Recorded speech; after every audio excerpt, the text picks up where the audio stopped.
샬롬 햄릿 두 번째 제4장 햄리 호레이쇼 마샬러스가 등장한다. 밤 공기가 살을 애는구나. 모질게 춥다. 살점이 뜯겨 나가는 것처럼 살벌하죠. 지금 몇 시지? 아직 자정은 안 된 것 같은데요. 아니 방금 종 쳤어. 정말? 난 못 들었는데. 그럼 유령이 어슬렁거릴 시간이 다 되었구먼. 나팔 소리와 대포 두 발이 터지는 소리가 지나간다. 무슨 일 났나요? 왕이 오늘 밤 연회를 열고 잔을 채워가며 갈지자로 춤추고 있네.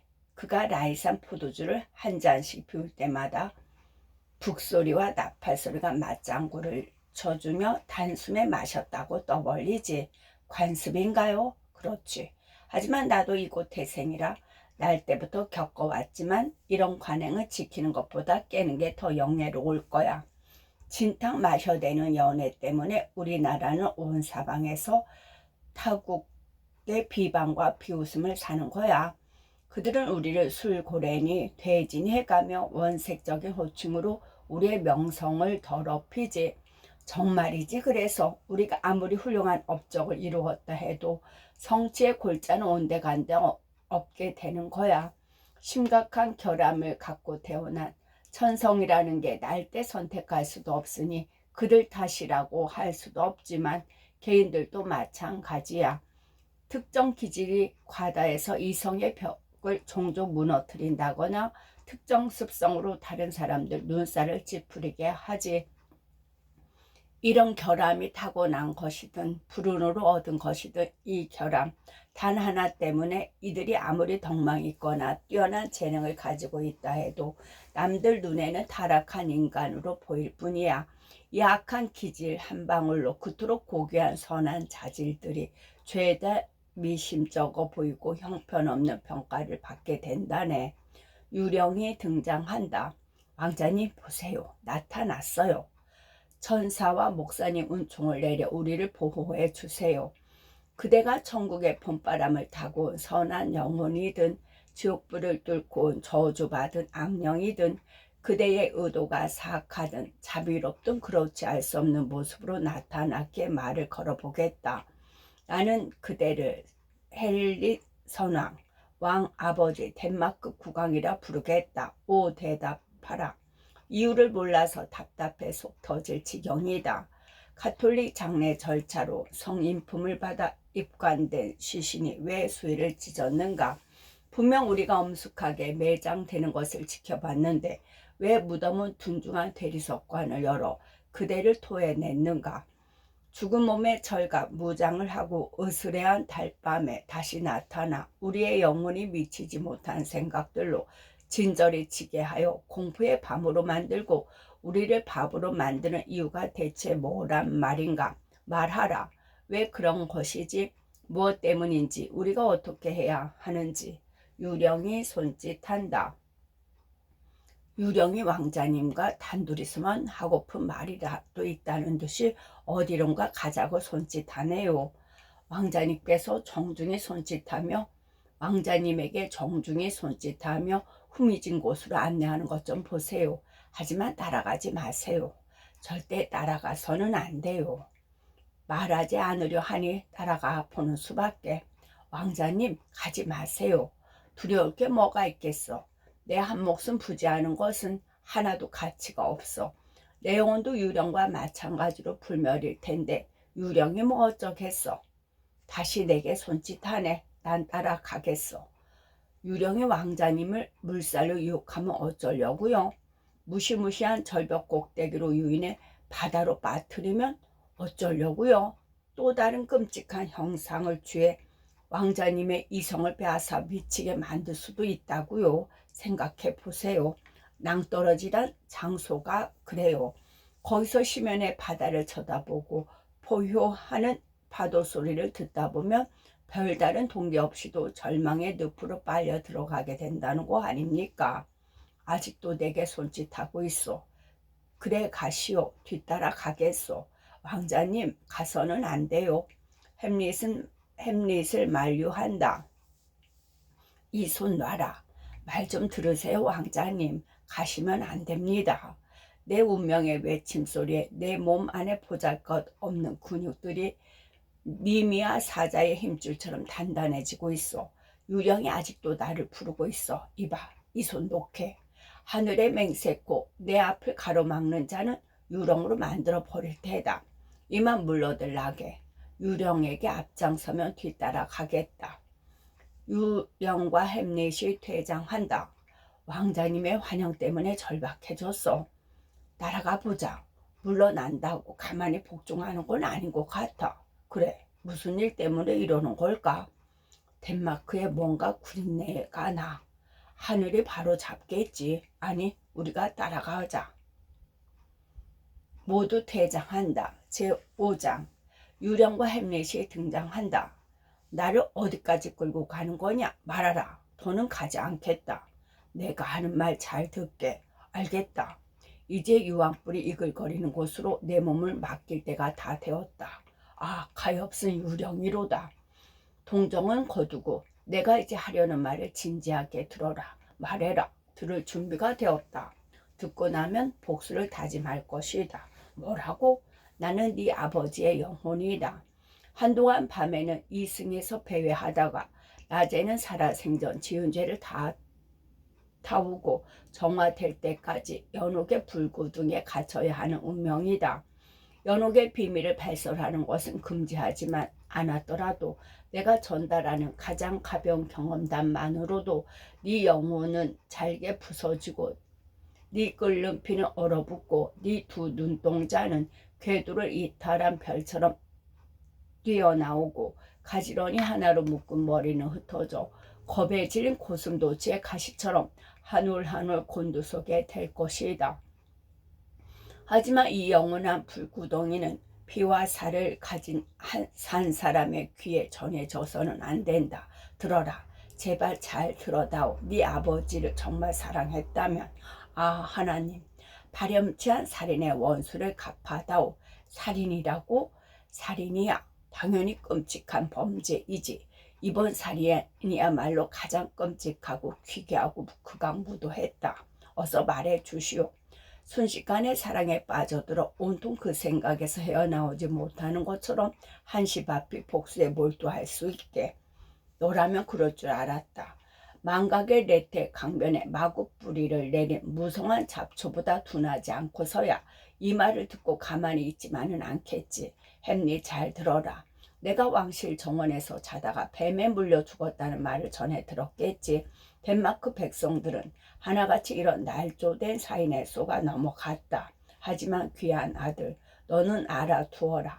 네 아버지의 목숨을 앗아간 독사 같은 자는 지금 왕관을 차지했어. 어쩐지 뭔가 있다 싶었다지. 역시 삼촌이었어. 그렇다. 근친상간에 간음을 저지른 짐승 같은 네 삼촌. 그자가 세치혈을 놀리고 선물 공세를 퍼부으며 왕비를 유혹했다.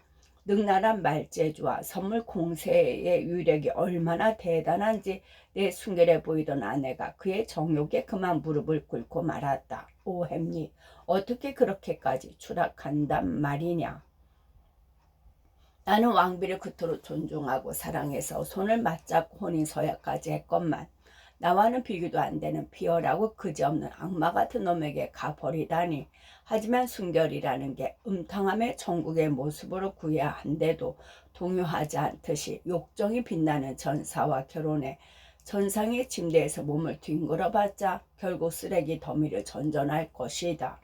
이런 부드러운 아침 공기를 느껴지는구나. 빨리 말을 마쳐야겠다. 그날 오후 어느 때와 다름없이 정원에서 낮잠을 자는데 네 삼촌이 사리풀 독액이 담긴 약병을 가지고 몰래 기어 들어와 나병을 일으키는 그 중류액을 내 귀에 부어 넣었다.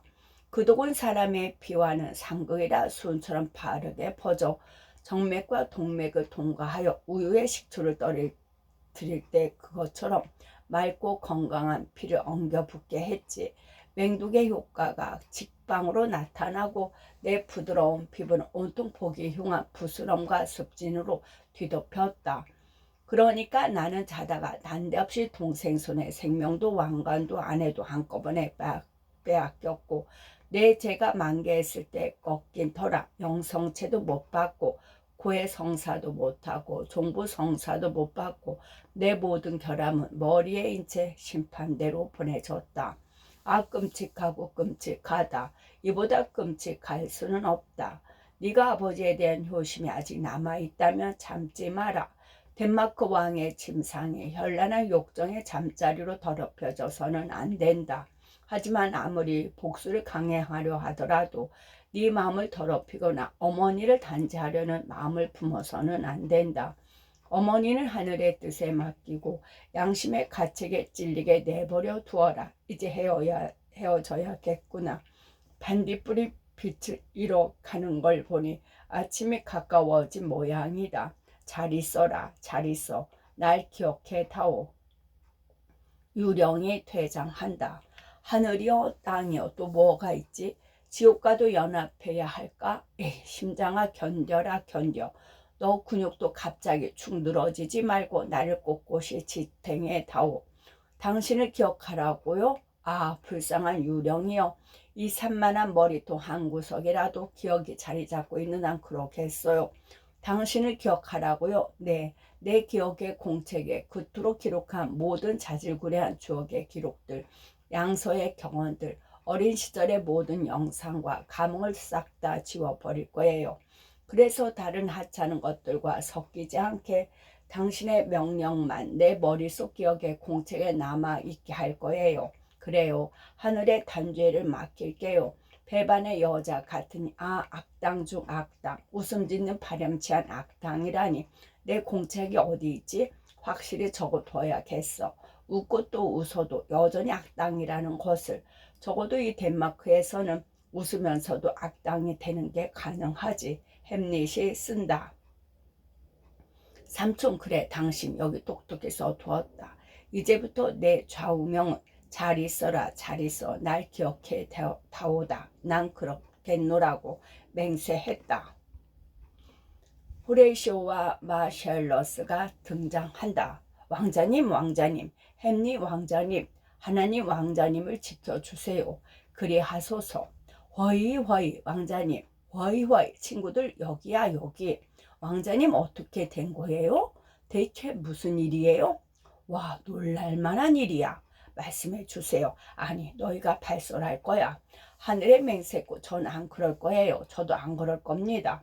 그러면 너희들이 뭐라고 할까? 마음이 있는 사람이라면 어디 생각이나 했을까? 하지만 비밀에 지킬 거지.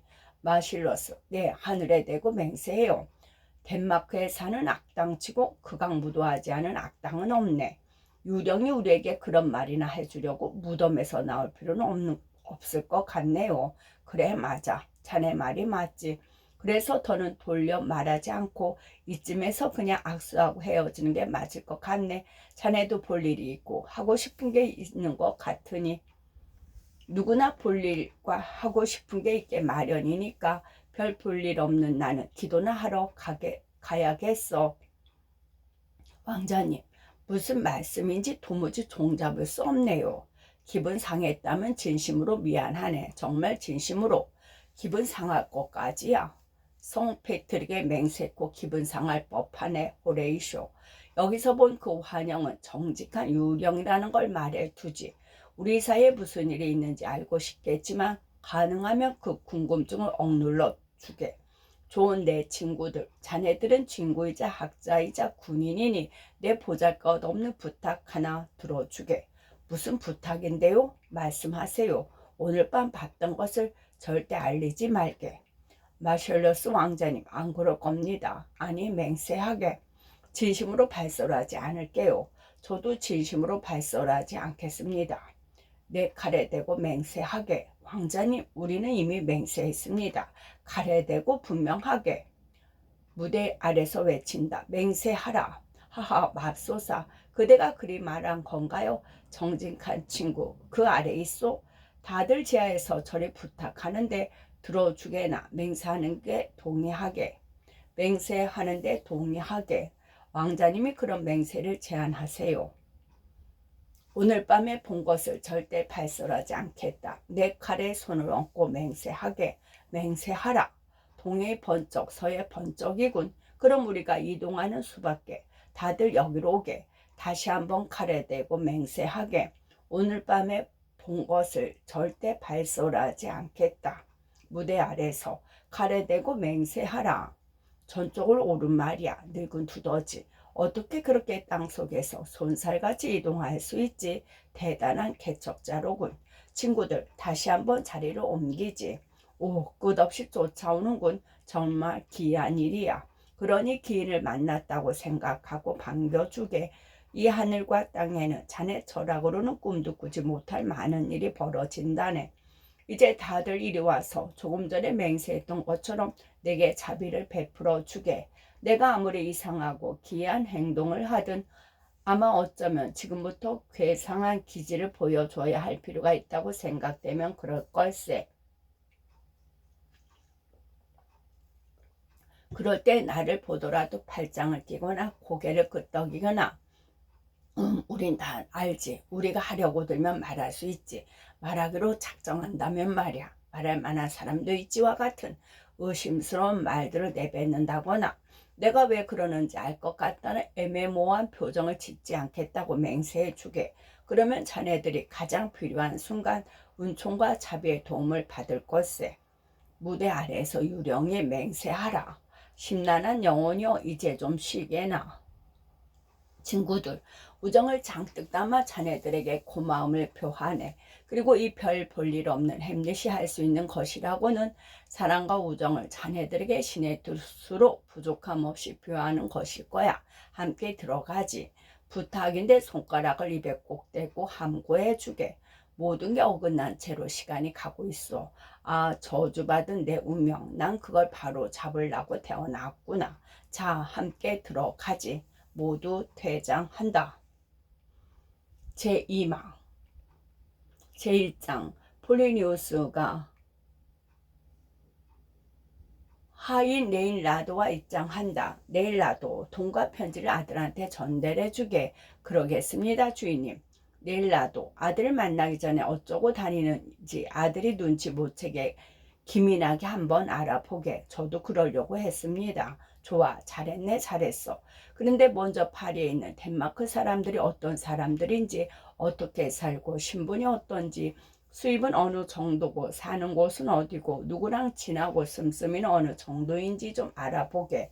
가볍게 이런저런 질문들을 주고받다가 우연히 상대방이 아들을 안다고 하면 그때 본론으로 들어가는 게 전부터 대놓고 아들에 관해 꼬치꼬치 묻는 것보다 솔직한 정보를 더 많이 얻을 수 있을 거야.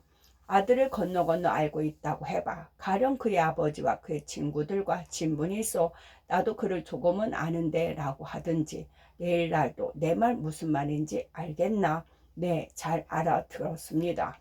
그는 조금 알아요, 잘은 모르고요 라고 하는 거야. 내가 아는 사람이 맞는다면 그는 거칠고 이런저런 것에 빠져 있다던데요. 그러면 자네가 붙이고 싶은 제목을 슬쩍 아들에게 덮어 씌우는 거지.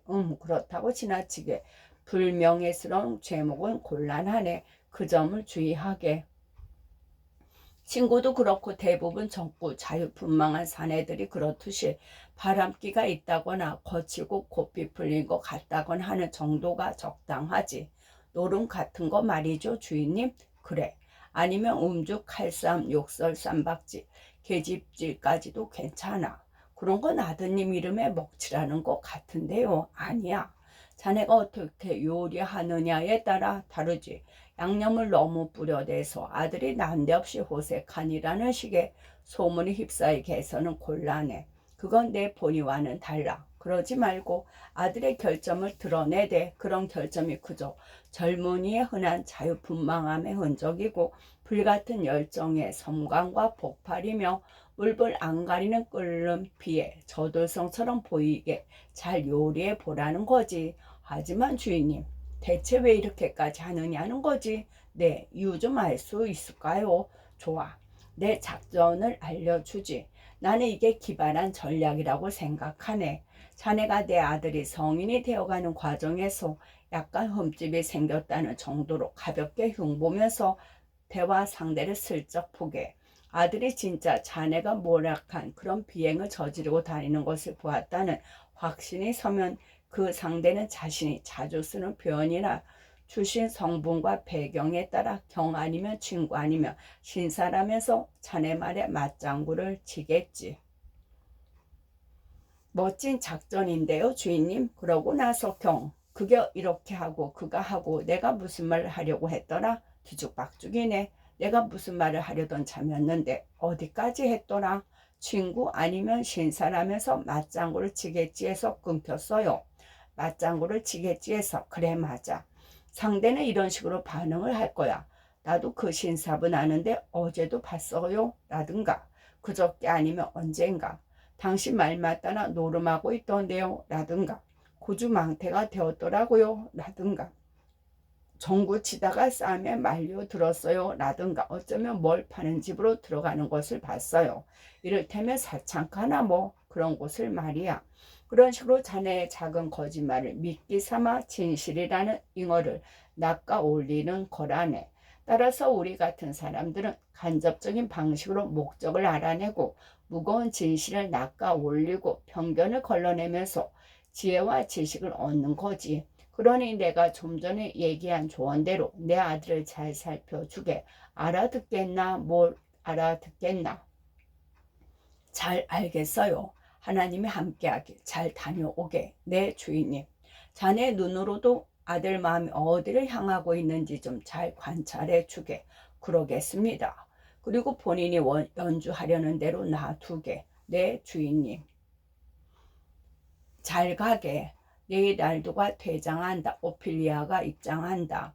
이 시간에 어쩐 일이냐? 아버지 깜짝 놀랐어요. 대체 무슨 일이냐? 아버지 제 방에서 바느질하고 있는데 햄리 왕장님이 상의 단추도 안 채우고 모자도 안 쓰고 더러운 양말을 발목까지 늘어뜨린 채로 마치 공포의 소식을 전하기 위해 지옥에서 풀려난 것처럼 가련한 눈빛으로 안색은 백지짝처럼 창백하고 무릎끼리 부딪힐 정도로 다리를 후들거리며 들어왔어요. 너를 사랑한다. 미친 거냐? 모르겠어요. 하지만 정말로 그런 거면 어쩌죠? 왕자가 뭐라는데 제 손목을 잡고 꼭 쥐더니 팔을 뻗으며 뒷걸음질했고 다른 손은 자신의 이마에 대고 내 얼굴을 그려보려고 하는 것처럼 빤히 쳐다보았어요. 그렇게 한동안 가만히 서 있다가 제 팔을 부드럽게 흔들며 고개를 위아래로 3번이나 끄덕이더니 한숨을 쉬었는데 얼마나 쓸쓸하게 한숨을 쉬는지 온몸이 부서져 내리며 생명이 꺼져가는 것만 같았어요. 그리고 나서 저를 놓아주더니 앞을 보지도 않고 어깨 너머로 저만 빤히 바라보며 문 밖으로 걸어 나갔어요. 나와 함께 가자꾸나. 폐하를 아련해야겠다. 분명히 사랑에 미친 거야. 우리 심성을 괴롭히는 하늘 아래 어느 감정들이 종종 그렇듯이 사랑 역시 그 광기에 사로잡히면 자신을 파괴하고 극단적인 행동을 저지르는 지경에 이를 수 있지. 안타깝구나. 그런데 왕자에게 최근에 상처 주는 심한 말을 한 적이 있느냐? 아니요, 아버지. 하지만 아버지 말씀대로 편지들을 돌려보냈고 보러 오신다는 것을 거절했어요. 그래서 왕자가 제정신이 아닌 모양이다. 좀 더 세심하게 왕자를 보지 못한 내 불찰이다. 나는 왕자가 너를 놀이개처럼 가지고 놀다가 네 평판만 나빠질까봐 그저 걱정되었을 뿐이었는데 무턱대고 의심만 한 게 안타깝구나. 젊은이들은 종종 아무런 생각 없이 행동해서 문제고 우리 같은 노친네들은 평소에 생각이 너무 많은 게 다리지. 어서 궁으로 갈 채비를 해라. 전학계를 반드시 알려야 한다. 왕자의 사랑 얘기를 꺼내 미움을 사는 편이 낫지. 괜히 비밀에 붙였다가 나중에 더 큰 화를 부를 수 있지. 가자. 모두 퇴장한다. 제2장 나팔소리 왕비 로젠크란츠 길던스톤 수행원들이 입장한다. 어서 오게 로젠크란츠 길던스톤 만나서 반갑네만. 그보다 급히 자네들 도움이 필요해 불렀다네. 자네들은 햄릿 왕자가 최근에 변신했다는 걸 들어보았나? 변신 딱 맞는 단어군. 왕자는 예전과는 완전히 변했다는 사람이 되었으니 말이네. 제 아비가 하직한 것 말고는 당최 어쩌다 그렇게 변해버린 건지 전혀 감이 안 오네. 자네 둘 다 왕자와 어린 시절을 함께 보냈고 다른 누구보다 그를 잘 알고 있으니 여기 궁에 한동안 머물러 있어 주게. 햄릿과 시간을 보내면서 삶의 활력을 다시 복돋아 주고 내가 모르는 그를 괴롭히는 이유가 있다면 말해주게. 그래야 우리가 고칠 수 있을 게 아닌가. 왕비, 햄릿이 자네를 얘기를 자주 했어. 자네들 둘보다 햄릿과 더 가까운 사람은 여기에는 없을 거라 확신하네. 한동안 우리와 여기 머물며 우리를 도와주는 친절을 베푼다면 폐하가 기억하시고 그에 합당한 보상을 자네들에게 내리실 거야. 이 나라 최고의 권력자께서 어찌 저희에게 정하십니까? 명령을 내려주시면 분부대로 따르겠습니다. 저희 두 사람은 명령에 따르겠습니다. 그리고 이 자리에서 머리를 조아리며 폐하 명령에 복종할 것입니다. 고맙네. 로젠크란츠와 길던스턴. 고맙소. 길던스턴과 로젠크란츠. 변해도 너무 변한 내 아들을 한시바피 찾아가 만나보게나. 지금 바로 너희 중 누가 이분들을 햄릿 왕자가 있는 곳으로 안내하여라. 하나님이 보호하사 경들의 노력이 왕자님의 활기를 되찾는 데 도움이 되기를 바람하지 않습니다. 그 로렌 그란츠와 길던스턴이 수행원 일부와 대장한다. 폴리니우스가 입장한다. 폐하, 노르웨이로 간 사신들이 가벼운 발걸음으로 돌아왔다 합니다. 경은들 이 소식을 전해주시는구려. 그리 말씀해 주시니 황송하옵니다. 저는 제 영혼만큼이나 제 의무를 중시하고 하나님과 은혜로운 폐하께 제 영혼을 바쳐 의무를 다할 것입니다. 그리고 예전만큼 제 촉이 살아있어서 돌아가는 상황을 제대로 짚은 거라면 햄릿 왕자님이 실성하신 원인을 알아낸 듯 싶습니다. 오, 말하게 어서 듣고 싶네. 우선 대사를 불러드리시지요. 제 소식은 대사들이 준비한 만찬이 곁들인 후식이 될 것입니다. 그럼 경이 직접 가서 그들을 맞이하고 불러드리시오. 폴리니우스가 대장한다. 사랑하는 거투르도, 폴리니우스가 당신 아들이 실성한 근본 원인을 알아냈다는구려. 아버지가 돌아가시고 우리가 너무 서둘러 결혼한 것 외에 달리 화근이 될 만한 게 과연 있을까요? 글쎄, 자세히 알아봐야지. 폴리니우스가 대사 볼티몬트 콜리니우스와 함께 입장한다. 볼티몬트와 콜리니우스에게 환영하네. 네 사람들. 그래, 볼티몬트 형제국 노르웨이에서 무슨 소식을 들고 왔나? 가장 바라는 소식을 들고 왔습니다. 노르웨이 왕께 구하자마자 왕께서 조카의 모병을 중단하라고 사람을 보내셨습니다. 노르웨이 왕께서는 처음에는 조카가 폴란드 공격을 준비하기 위해 집중한 줄로만 알고 계셨는데 자세히 들여다보시더니 우리 국왕 폐하를 향한 공격이라는 것을 아시고는 바로 조처를 하셨습니다.